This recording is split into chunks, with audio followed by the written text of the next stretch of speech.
test is in 4-part, Part 1, Part 2, Part 3, and Part 4. Now look at Part 1. Part 1. You are going to hear a travel agent discussing a holiday booking with two customers. First, you have some time to look at questions 1 to 3.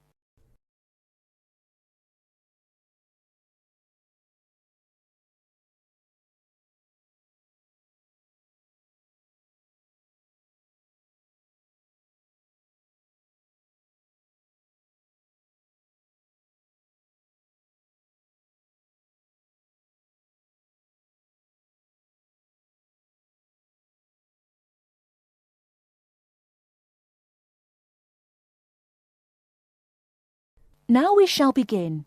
You should answer the questions as you listen, because you will not hear the recording a second time.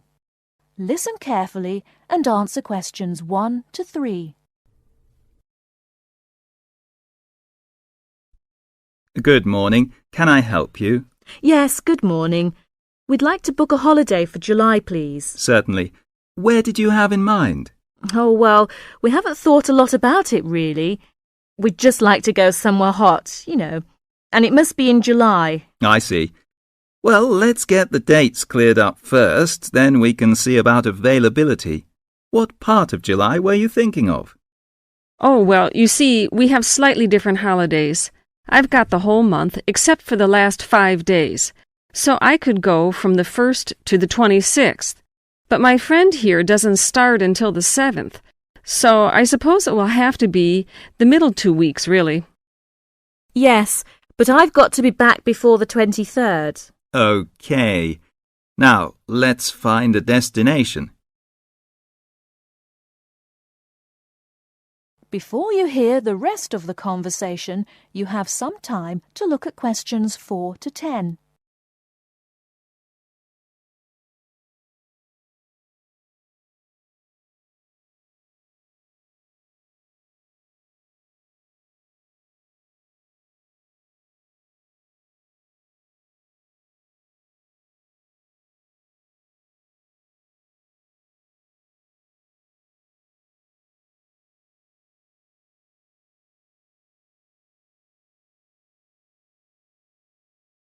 Now listen and answer questions 4 to 10. Any preferences? France? Italy? Oh, not France. We went there last year and it was absolutely packed with teenagers, making noise and getting drunk all the time. Yes, it was terrible. We definitely want somewhere quieter this year. Well, of course, it depends more on the resort rather than the country. There are resorts in every country which cater for the family or the slightly older person. They're usually a shade more expensive, though, as you might expect. Oh, well, we don't mind paying a bit more if it means more peace and quiet, do we? Definitely not. It'll be well worth it. All right, let's have a look at what we've got on the computer. July. Was it 10 or 14 nights you wanted? Oh, the fortnight, please. Right. Well, let's start with Italy. We've got 14 nights, bed and breakfast in Sorrento for £345 from Manchester on the 14th. Or we've got... No, wait a minute. That's no good for me.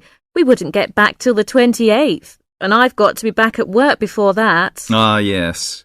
How about Sweden? 2 weeks, half board? How much would that be?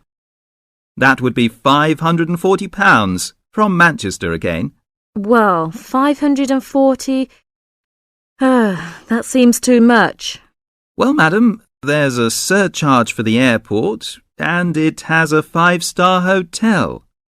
Oh, well, it's a bit over our budget, really. All right, let's try somewhere else. How about Portugal? Oh, that sounds great. We've never been there before, have we?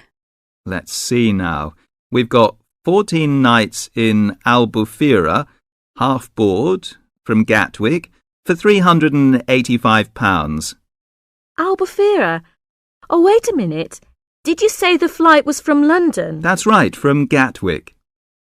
Oh, well, we'd prefer a flight from the north somewhere. Manchester, perhaps, or even Glasgow. That is the end of part 1. You now have half a minute to check your answers.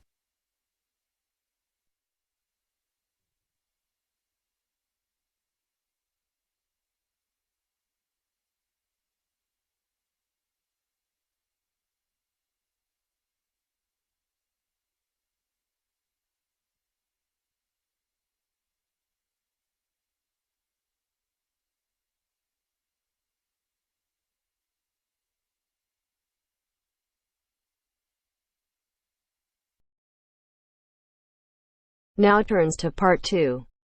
Part 2.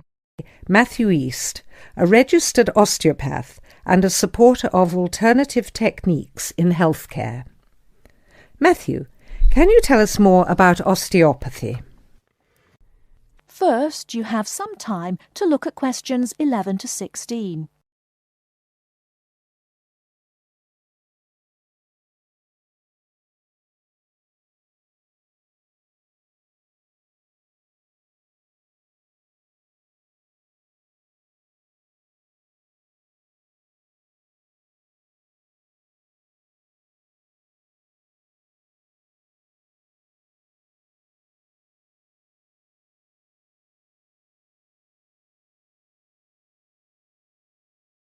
Now, listen carefully and answer questions 11 to 16.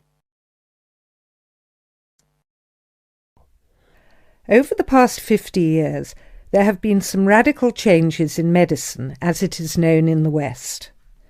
This is largely the result of vast improvements in technology, but also in the rising importance of alternative treatments. I have with me today Matthew East, a registered osteopath and a supporter of alternative techniques in healthcare. Matthew, can you tell us more about osteopathy? Well, perhaps the first thing I should say is that the term alternative is actually a little misleading, as I am referring to approaches and attitudes to health that were in common use long before Western medicine was established. I prefer the term natural. Anyway, I'll begin by telling you a little about osteopathy. Basically, osteopathy is the manipulation of muscles in order to alleviate stresses and tensions that lead to pain. Now, unlike Western medicine, osteopathy considers the whole body, not just the affected area, and this is a very important principle of natural remedies. The whole body must be considered before a course of treatment can be decided upon. You see, the aim of therapies like osteopathy is not only to repair the body, but also to get the body treating itself. And this does not come from treating the symptoms. To give an example, I recently treated a 2-month-old baby who was screaming all day and was even worse at night. The couple had taken the baby to their doctor, but the only advice they were given was that the baby would grow out of it. However, the real problem stemmed from a difficult birth, which put pressure on the baby's neck. After 10 minutes of gentle manipulation, the pressure was released, and within 20 minutes the baby was quiet and calm for the first time. This was achieved without drugs or operations. Avoiding such invasive methods of treatment highlights another of the differences between Western medicine and a more natural approach. You see, Western medicine often uses surgery in order to find a solution to problems that could have been addressed with simple remedies. A medical approach that looks closely at how essential an operation is before it is performed would offer patients a considerably less stressful method of treatment, not to mention the financial savings. Natural remedies actually amount to about 10% of the cost of a Western course of treatment.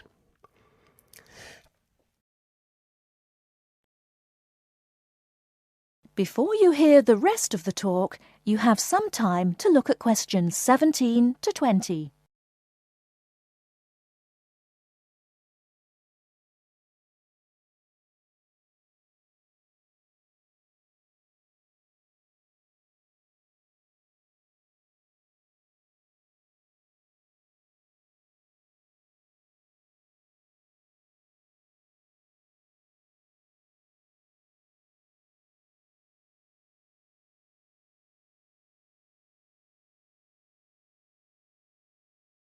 Now listen and answer questions 17 to 20.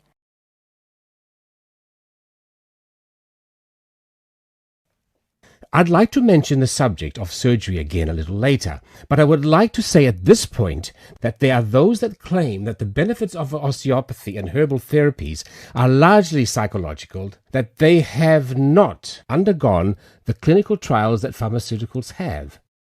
To answer that, you only need to look at the example I gave earlier of the baby that stopped crying less than an hour after treatment, but was obviously far too young to react because of purely psychological factors.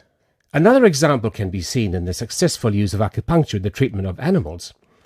In response to criticism regarding clinical trials, it is worth noting that the power of pharmaceutical companies is such that, although some drugs fail the standards required of them, they are sometimes still prescribed by doctors. Moving on to another point, it should be stressed that natural remedies, in addition to having no side effects, can also be applied to any patient. Now, I'm not suggesting that the same treatments are used indiscriminately. Although natural remedies can be used with any age group, the treatment selected is very specific to the person. By this I mean that not only the general health of the patient needs to be considered, but also their habits, diet, and lifestyle in order to build a complete picture. However, I am not suggesting that we should reject Western medicine entirely. In fact, there have been occasions when I have referred patients to their doctor, as I felt that in those cases it was the most suitable course of action. There are many situations in which it is by far the best option. Take emergency surgery, for example. Obviously, more natural remedies do not provide the speed required in such cases. The best solution would therefore be an open-minded combination of the two forms. Well, thank you very much, Matthew. That was a very interesting insight into natural treatments. Next week we'll be inviting Dr. Moore. That's Moore, onto the programme to argue his case as a doctor. Until next week, then, goodbye. That is the end of part 2. You now have half a minute to check your answers.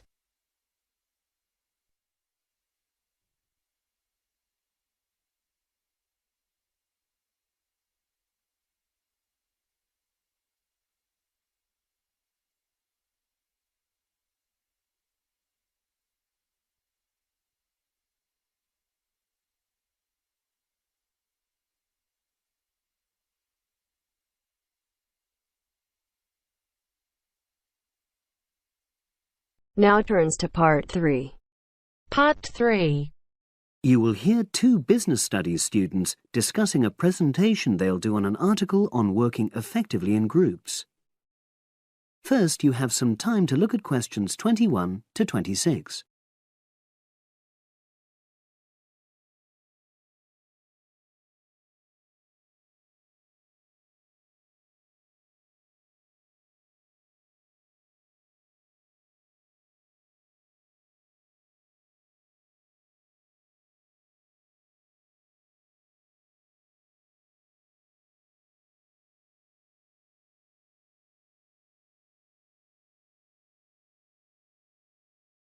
Now listen and answer questions 21 to 26. So, Brad, what did you think of the article on group work? Oh, hi, Helen. Yeah, it was pretty good, with helpful pieces of advice on how to make group work effective. I think we were lucky to be given such a straightforward text to present at the Management Skills Seminar. Yeah. Actually, shall we discuss it now? Have you got time? Sure. It's only a 10-minute presentation, so we just need to explain and then give our views on the main points raised in the article. I'll jot down some notes. Right. So, there are 3 main sections. I suggest we start with listening. Yeah, effective listening in groups, because it's not something that's frequently covered on courses in our field. No, and we should say that in the presentation. Yeah. And also effective listening's pretty simple, you know. I don't think it's hard to learn. Well, people think it's easy, but in my experience, most of us tend to be very lazy listeners. Okay, I wouldn't argue with that. Something I do think we should emphasize is the power of the listener's posture, gestures, etc., in making speakers feel respected. Not that you're just waiting for them to finish before jumping in with your own ideas. Uh-huh. Okay, right. The next section is on goal setting. Let's make sure we're clear what the article says on this. Yeah. Well, firstly, it says that all group members must be given time to explain their own goals. That's it, yeah. And then, did it say that the whole group should agree on common goals? That's a bit too strong. It's more that everyone's agendas should be equally acceptable. But it does say that goals have to be realistic, Achievable within a particular time? You've got it. That's really what the article's saying. There isn't really any point in having ideals if group members know they won't come to anything within a reasonable period. So, I think a summary covering those points will be enough for that part of the presentation, don't you? Yep. Now, the last section is about conflict resolution. Actually, I thought it was the worst part of the article. Me too. I don't think it went into sufficient detail on the issue. Actually, I thought it devoted too much space to it, but that it was all rather boring, It didn't mention some of the more radical theories. Absolutely. I found that really irritating. Right, and also I think it could have said more about conflict sometimes being healthy in groups. Absolutely. It just mentioned rather glibly about how we should avoid thinking of winners and losers, and that quick resolution of conflict is always desirable. Without explaining what these terms mean? Well, it gives quite detailed definitions, but doesn't develop a proper argument. Right. So, for the presentation, I think we just give some definitions and then explain what we felt were the weaknesses in the article's treatment of conflict resolution. Yeah, good. Now you have some time to look at questions 27 to 30.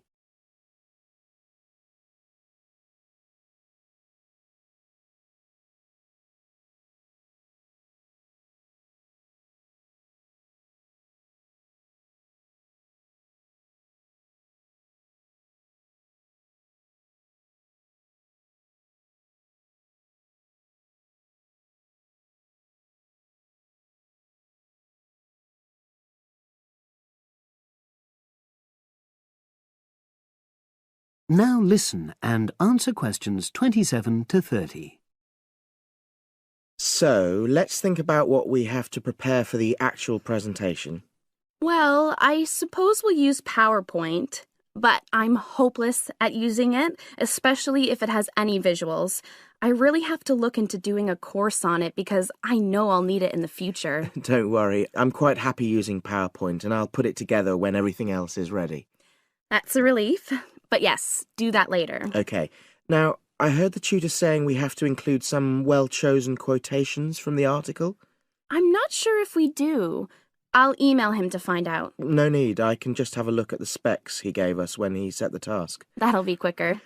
But the tutor definitely said we have to prepare a handout to go with the talk. I'm not really sure how we do that. Sarah did one last year. Who's she? She's doing the same option as me on marketing. I'll ask her advice on what to include. Great.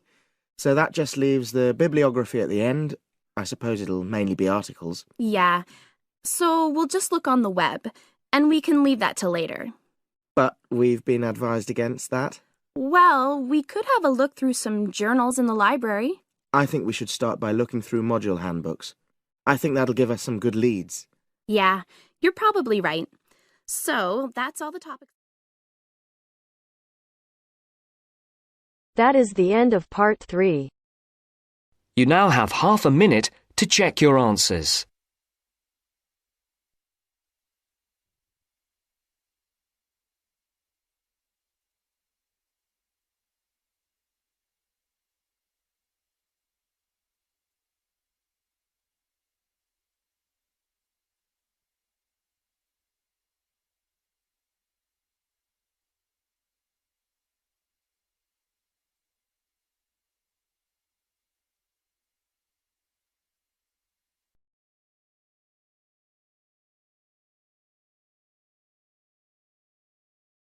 Now turns to Part 4.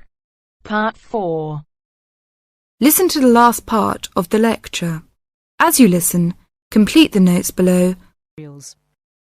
First, you have some time to look at questions 31 to 40.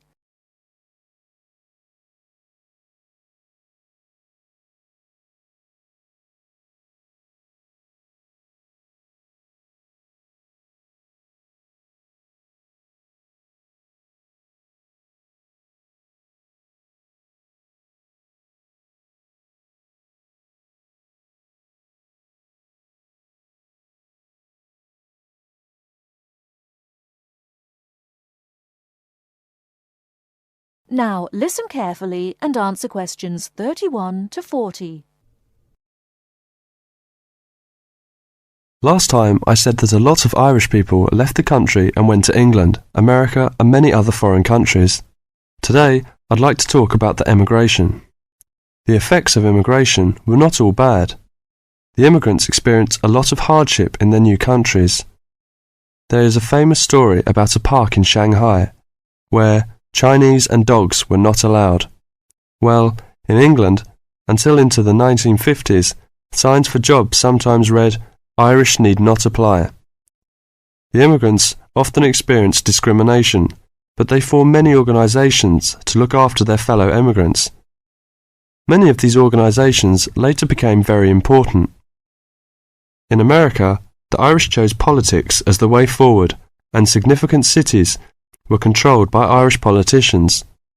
This movement reached its peak with the election of John F. Kennedy in 1960. His grandparents came from Ireland, and his election had a significant impact in Ireland, helping the process of recovery of self-confidence which we have today. Today, there are 70 million people of Irish descent living outside Ireland. In America alone, there are 40 million people, and 10 million of these people have a 100% Irish background. They carried the culture of their home country with them and adapted it to their new home. They made changes which would be unthinkable in the home country, and we often laughed at the Yankees' Irishness. In fact, any immigrant who came back to live in Ireland, often after many years, found it very difficult to fit into Irish society again. They had been changed by the experience. These immigrants have always had an interest in the old country. The American letter was a letter containing dollars sent back to one's family. More recently, President Clinton has been very influential in bringing peace to the north of Ireland. Riverdance itself was the idea of a dancer who was American, who applied American methods to traditional dancing, and the fusion was immediately popular. Modern Ireland has been able to use the disaster of the last century to learn modern marketing techniques and apply them, without at the same time losing what is distinctive about itself. Riverdance is a demonstration of that distinctiveness. That is the end of Part 4. You now have half a minute to check your answers.